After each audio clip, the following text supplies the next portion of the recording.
Ako nga po pala si Elsen Magdaom, 44 years old. So ko lang po i-share sa inyo ang experience ko dahil ako po may cervical cancer stage 3 po. Noong October 2022, ako po ay nagpa-Trans B at ang result po ng Trans B na lumabas sa akin ay rule out malignancy, which is ang sabi ng OB ko ay pupunta sa cancer. Hindi po ako naniwala kasi kapag sinabi kong cancer, ang magiging mindset natin ay mamamatay na. So nagpa-second opinion ako noong November 11, 2022 at the same time din po nang ako'y nagpa-Trans B, same din po ang lumabas na result katulad nung unang Trans B na lumabas sa Trans B na resulta. So, ang ginawa ko po, dahil pareha sila ng sinabi, nagpa-biopsy ako ng January. So, January 2023, lumabas ang result ng biopsy ko na meron nga po akong stage 3 cervical cancer. Then after nun, syempre hindi na ako mapakali.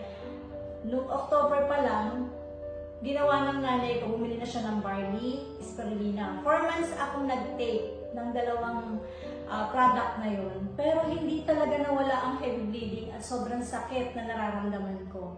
Hanggang sa nakita ko sa Facebook si Chanda, isang agent. So meaning, nag-curious ako, gusto kong tumuklas ng ibang gamot na pwede kong i-take para mawala yung heavy bleeding ko.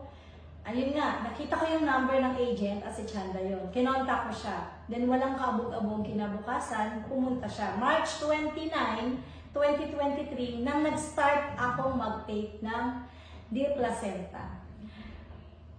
Noong April 11, magkakaroon o magkakandak ng CT scan chest abdomen sa akin. 9 days pa lang, nawala na yung pain at heavy bleeding ko. Hindi na ako gumagamit ng diaper para lang maano yung pagdudugo. Heavy pagdudugo talaga. So 9 days, magmula nung March 29 hanggang April 11, nawala na yung pain, nawala na rin yung bleeding.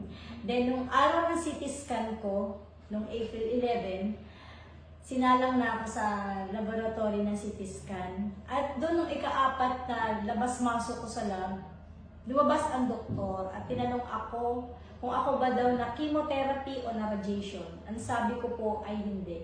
Then pumasok uli ang doktor sa loob. Mga 6 na beses po akong labas-masok sa CT scan, lumabas uli ang doktor at tinanong po nila uli ako at ang tanong po sa akin, sigurado po ba kayo na hindi pa kayo na radiation o chemotherapy? Ang sagot ko po sa doktor ay, bakit po dok? May problema po ba? Hindi na sumagot ang doktor, pumasok uli siya sa loob ng room ng CT scan. Then after akong ma-CT scan, kinausap uli ako ng doktor sa pangatlong beses at sinabi niya sa akin kung meron daw akong mga dokumento o mga ginawang laboratory na dala ko para daw ma-compare ang ginawang CT scan chest abdomen sa akin. May dala man ako pero hindi ko pinakita dahil gusto kong malaman kung ano ang nakita nila sa chest abdomen ko. Hanggang sa umuwi ako sa bahay, ikinuwento ko kay Chanda ang nangyari sa akin. Ang akin lang, simula nung 9 days ko na hindi ako nag-heavy bleeding at wala na akong pain naramdaman until now. Doon ko nakilala si Dear Placenta na totoo pala, na may ginagamit pala ang Diyos na kasangkapan bukod sa tao na tutulong sa'yo at yung gamot din na makakapagpagaling sa'yo. Kasi wala namang imposible kung gugustuhin talaga natin gumaling. Dahil tayo ang may gusto na magkasakit tayo, gusto rin natin gumaling. Hindi ganun kadali para sa isang may sakit na gumaling, na hangarin na gumaling. Pero marunong ang Diyos sa lahat. Ipinakilala niya sa akin si Dear Placenta. At nung nakilala ko si Dear Placenta, ngayon, 2 months na ako nagte-take ng placenta, masasabi niyo ba na may cervical cancer ako? Nakakatayo na ako, nakakapaglakad, nakakapunta kung saan-saan, at walang dinadalang mabigat na karamdaman dahil kay Dear Placenta. Salamat sa Panginoon at salamat kay Chanda, lalong-lalo na kay Dear Placenta, dahil sa kanila ginamit silang kasangkapan para gumaling ako. Sana kayo din, may sakit kayo o wala, itry nyo gamitin si Dear Placenta nang mapatunayan nyo na totoo ang sinasabi ko. Magandang araw sa inyo lahat at salamat.